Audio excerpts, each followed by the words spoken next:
भाऊंच्या जीवनचरित्रावर किती बोलावं तितकं कमी आहे. अनेक वक्त्यांनी या ठिकाणी त्यांच्या जीवनचरित्राची चर्चा या ठिकाणी केली. अमरावतीला आधी महानगराला नगर परिषदेच्या काळामध्ये छत्री तलाव आणि वडाळी तलावाचं पाणी प्यायला मिळायचं. परंतु अप्पर वर्धाच्या जे महानगराला आज पाणी मिळते, आपल्याला सर्वांना जी महत्वाची सोय झाली, पिण्याच्या पाण्याची सुद्धा मोठ्या प्रमाणात अडचण राहायची, त्यात सिंहाचा वाटा ब्रिटिशरांचा आहे. आणि कर्म तपस्वी आणि राजकारणातलं ऋषितुल्य व्यक्तिमत्व म्हणजे सर आलेले आहे. विद्यापीठातले प्राध्यापकांचे प्रश्न असो, शिक्षकांचे प्रश्न असो, विदर्भातल्या सिंचनाचा अनुशेष असो, की एखाद्या विषयावर सभागृहामध्ये मंत्र्याला बोलताना त्यांच्या प्रश्नावर कसं अडचणीत आणायचं हे सरांपासून शिकण्यासारखं होतं. मला तर वाटते की एखाद्या वेळेला सोफिया प्रकल्प जर अमरावतीत आला नसता तर भाऊंची ती निवडणूक शेवटची सुद्धा आपण भाऊच जिंकले असते. आणि सर्व पदवीधर स्वतःहून कामाला लागायचे ते निवडणुकीत उमेदवारी अर्ज दाखल झाल्याबरोबर.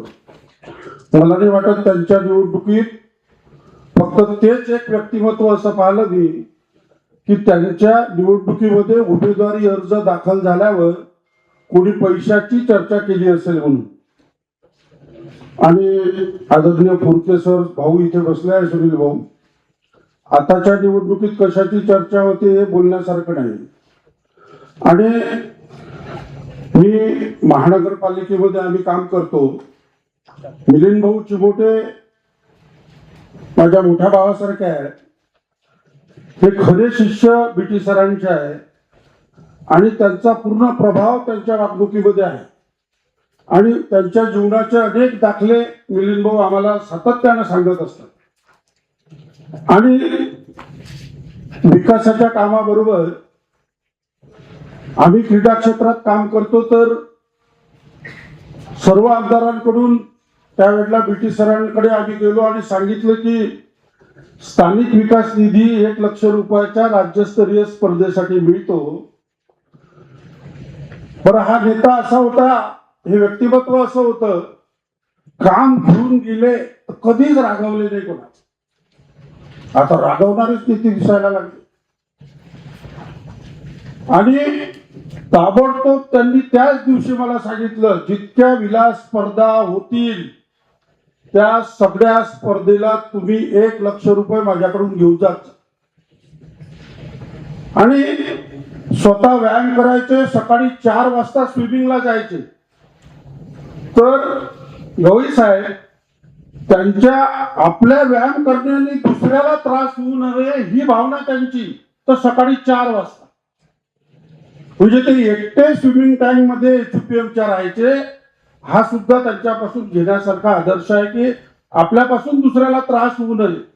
सर्व लोक स्विमिंगला येतात तेव्हा नाही, तर 12ही महिने सकाळी हिवाळ्याच्या दिवसामध्ये सुद्धा सकाळी 4 वाजता जायचे. एकदा स्विमिंग करता करता त्यांच्या डोक्याला लागलं डाईव्ह करताना, तर आम्ही सर्व धावत गेलो आणि डफडे सर इथं बसले आहे.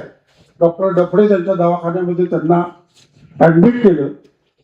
असं आदरणीय व्यक्तिमत्व, ऋषितुल्य व्यक्तिमत्व म्हणून ब्रिटिश सरांचं कार्य राहिलं. मी त्यांना विनम्र अभिवादन करतो. आझाद हिंद मंडळाच्या वतीनं, महानगरपालिका कर्मचारी अधिकारी संघटनेच्या वतीनं, आणि आज यशोमतीताई सुद्धा या श्रद्धांजलीच्या कार्यक्रमाला काँग्रेस पक्षाच्या नेत्या आहेत, त्या सुद्धा येणार होत्या. परंतु काही कारणास्तव एका महत्वाच्या प्रसंगाच्या निमित्ताने कौटुंबिक कार्यक्रम त्यांचा असल्यामुळे त्या ठिकाणी गेल्या असल्यामुळे येऊ शकल्या नाही.